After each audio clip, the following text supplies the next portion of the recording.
Britain's post-war industrial phenomenon brought the presence of larger Muslim communities and diverse groups from the Commonwealth. Today, the 2011 census revealed that Islam is the second largest religion, stating that the United Kingdom Muslim population is 2,706,066, which is 4.5% of the total population.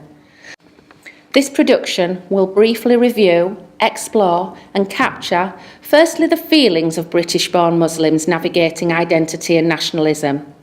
How do British Muslims identify themselves in relation to Britishness? As a young British Muslim, I think that us Muslims are targeted at times. How they feel living under the current crisis of Iraq, Syria and the spread of ISIS. I just seen some comments on Facebook and we're talking about, they say that Muslims are extreme, we like to kill people, but I seen comments from people on Facebook saying that Jihadi John dead, that's one down, 1.8 billion left to go. We have worked, we've fulfilled our side of the bargain, you know what I mean? But the empire, the powers that be don't recognise that, and that's the problem. I think there isn't a problem of people feeling British. I think the problem would be people feeling whether they are full citizens of the country or not. Secondly, how do universities and postgraduates conduct research? What is the researchers' relationship with British Muslims, and what themes are emerging from the university research on British Muslims? Challenges of studying Britishness is that Britain now has 60 million individuals in it, and they all consider Britishness to be different. So the people doing the research don't often share the experience of the people being researched. Finally, what do researchers need to know before embarking on research of British Muslims to have a greater impact on civic engagement and community cohesion? It could have been decades ago, and now, in my opinion, it is happening, but it's too little too late. The identity of British Muslims in Britain has changed since those who arrived here during the phenomenon of Britain's Industrial Revolution. Who are British Muslims? Can we have such a simplistic definition? It could be anyone who carries a British passport and a Muslim. What does it mean to be British, English and Muslim? Could this ambiguity leave a crisis of identity for British Muslims? I think Britishness is a contested concept. Lots of people think they know what Britishness means, but they all disagree, so there's no single answer to it. People think it's things like the Queen or the Houses of Parliament or privacy or decency, but they can't agree on a single definition, so I think it's straightforwardly contested.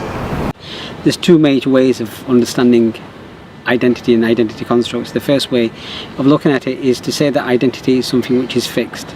There is something essential about identity, something which has essence and doesn't necessarily fix from one particular epoch to another. So that's one particular way of looking at it. I study identity by looking at what people think of themselves in relation to the society they live in. So what I do is I look historically at what people have said their identity is. So if people have said they're British, I take them at their word. If they've said they don't feel British, then I take them at their word. I don't sort of make any presumptions about what they should or shouldn't have been. It's difficult to define or describe your identity to other people, and I think it varies according to who you're speaking to. Because you go through many changes of identities, either when you were young or in the past or where you are now. I describe myself as a proud British Muslim student as well. Muslim, British, of Indian background. But I think I want to actually describe the past, because that actually knows where you come from, but that builds up your identity, doesn't it? The second way of looking at it, and this is the school of thought that I perhaps agree with, is to say that identity is something which is fluid by nature. Identity is something which changes from one particular moment to another. Yes. I'm a mother. I have 3 boys. I'm a wife. I'm a daughter. I'm a head teacher. I'm a mentor. I'm a role model. The fact about us being Pakistani Muslims and how day to day we have to live our lives being westernized, as well as being a British Muslim, but a British Pakistani Muslim also. So that includes having other cultural differences. Very importantly, I'm a Muslim. I'm also a British Pakistani. The best way I'll describe my identity is that I am British Muslim. Which can be challenging, especially as college students, as we're mixing with multi-ethnic people. So there are so many different identities that I can speak of. And it's what Stuart Hall, the great writer, said is that race is a floating signifier, and what's happening in the contemporary age is that religion is intertwined with race, and it becomes a floating signifier. Since the first Gulf War in 1991, the attack on the Twin Towers in 2001, followed in 2003 by another Gulf War, the London bombings referenced to as 7/7 in 2005, the Arab uprising in 2010, where the Tunisian, Iraq, Egyptian, Yemen, Bahrain and Libyan governments were toppled or their authority seriously challenged to change by their citizens. Today, the present events of Syria and the rise of ISIS has brought much more scrutiny on Muslims, both abroad and here in Britain.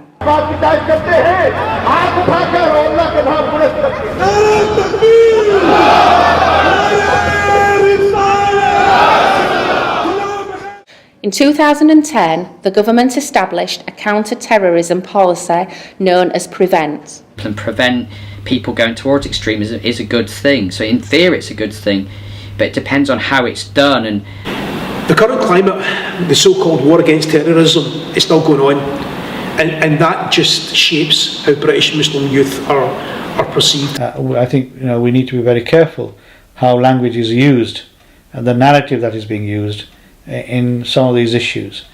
The strategy is based on 4 areas of work. Pursue, to stop terrorist attacks. Prevent, to stop people becoming terrorists or supporting terrorism. I think we're at a crossroads at this moment in time.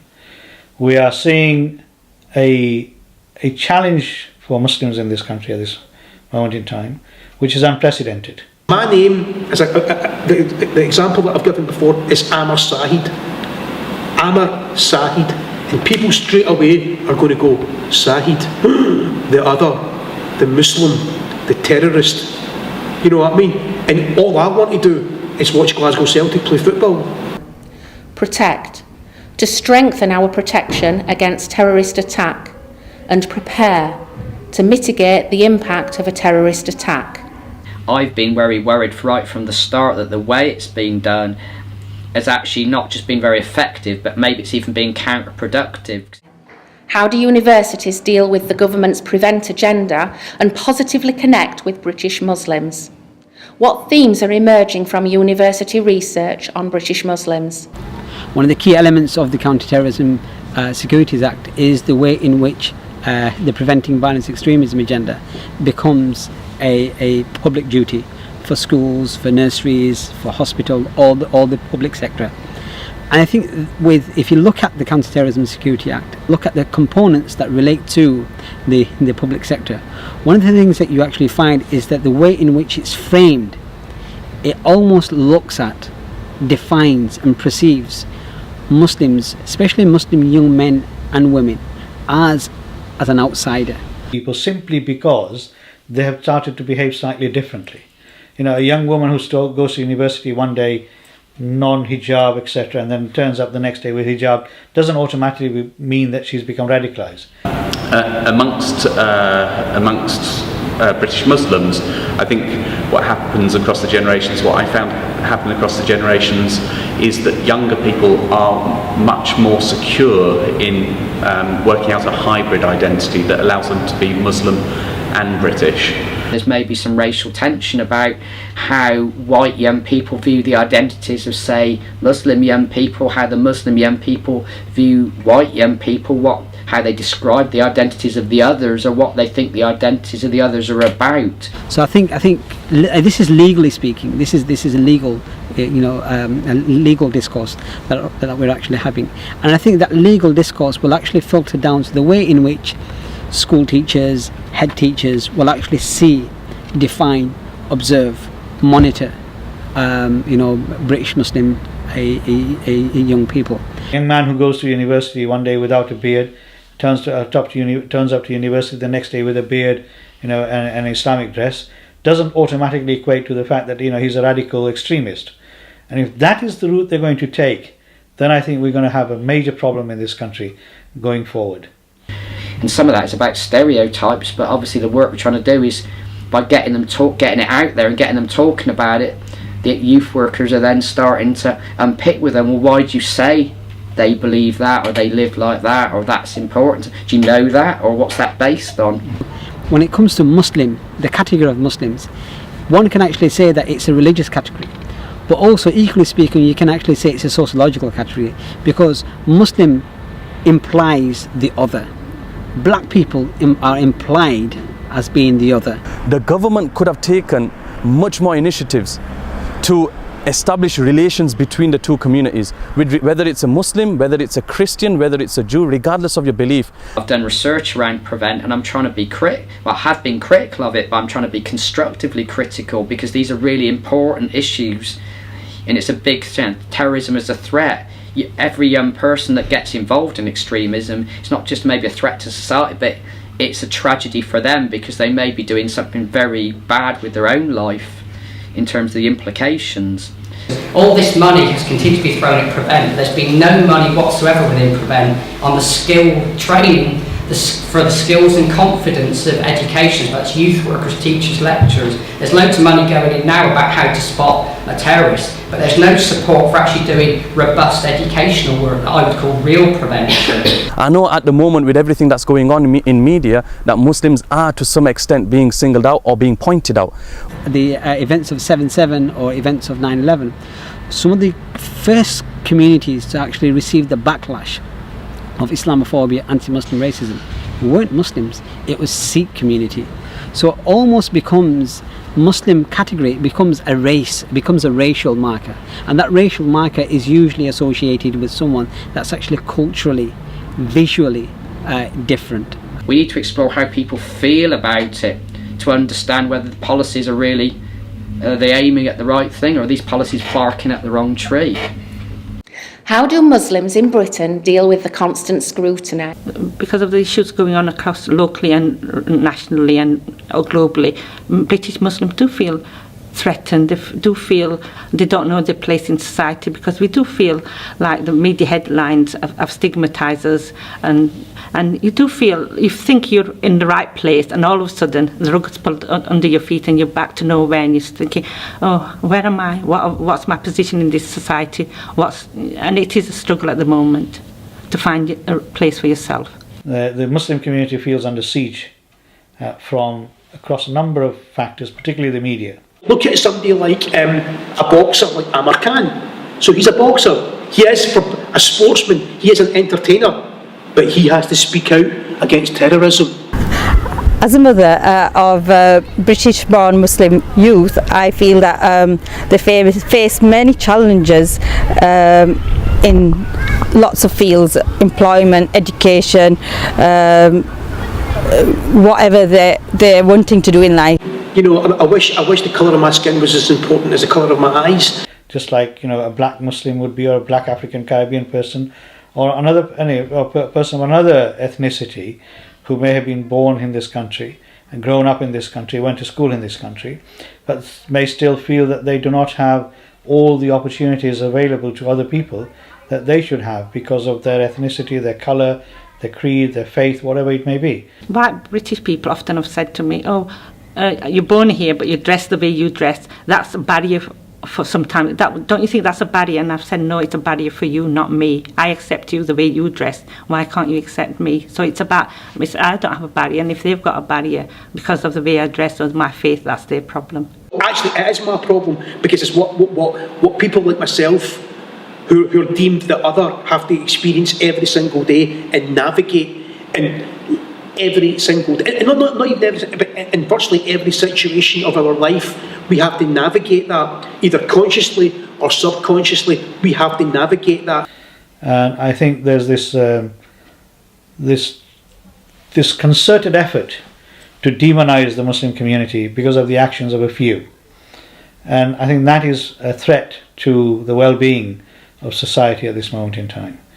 How can the next generation of researchers at our universities bridge the gap of social exclusion for social cohesion and positively increase civic engagement with the Muslim community? White privilege is not recognised in any institution, and I think that white privilege is not recognised in higher education and any, not just in higher education, but in any institution in the UK. For me, the main barrier for researching British Muslim identity is that I'm not Muslim. I'm white. I'm an atheist. And I think that's a personal perspective, but it's also representative of the way that academia is not as diverse as the general population.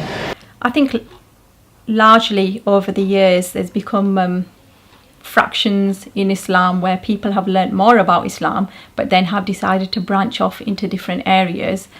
Islam has from one diverged to 71 different sectors, and the main one being Sunni, which it's way over half the amount of Muslims. So it does mean we have to think about who is in the university, why is it so lacking in diversity, what are the barriers and obstacles that are in place, and what does that mean in terms of our research findings.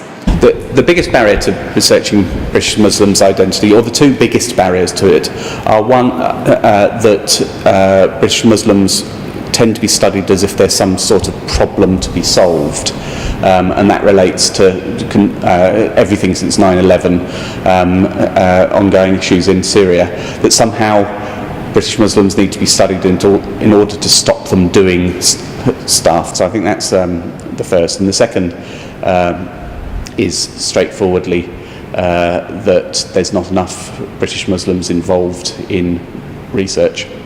So the people doing the research don't often share the experience of the people being researched. So if you want to research into British-born Muslims, you need to understand what kind of Muslims they are, because they're not just one type of Muslims. There's a wide range of Muslims. But the majority of Muslims are Sunni, so we would advise for them to go speak to a Sunni Muslim. It's the responsibility of university to ensure that their students know about the background of the children they may well end up teaching. We don't know where these trainees are going to end up. They could end up in a variety of schools over their career. They need to know the pupils that they're teaching, where they came from. Are they first generation? Are they second generation? Do they speak another language? Have they lost that heritage language? What is the community's beliefs that they come from? There's various ways to think about what we can change in academic research to make sure that we are critical enough when researching identity, when researching British Muslim identity. When researchers are going out to ask questions, what they need to do first and foremost is have a better understanding of the religion and also a better understanding of the culture, so they don't intermix the two. And then, they mishandle the situation by equating culture and faith as being one thing. That being critical, that researching the foundations on which your discipline or your training is based, and educating ourselves, remembering that we're researchers, and that means educating ourselves about the people we're working with and researching about. Making interdisciplinarity as easy as possible, making co-production as easy as possible. You don't help people change by telling them how bad or how wrong they are. You try and work positively with them and help them, be alongside them. While universities remain dominated by white middle-class men, then co-production becomes more important, and doing research with communities rather than on communities seems to me to be the short-term way forward. At the same time, that co-production should hopefully empower and give skills to British Muslims and make them more aware that the universities belong to them as equally as they belong to anyone else.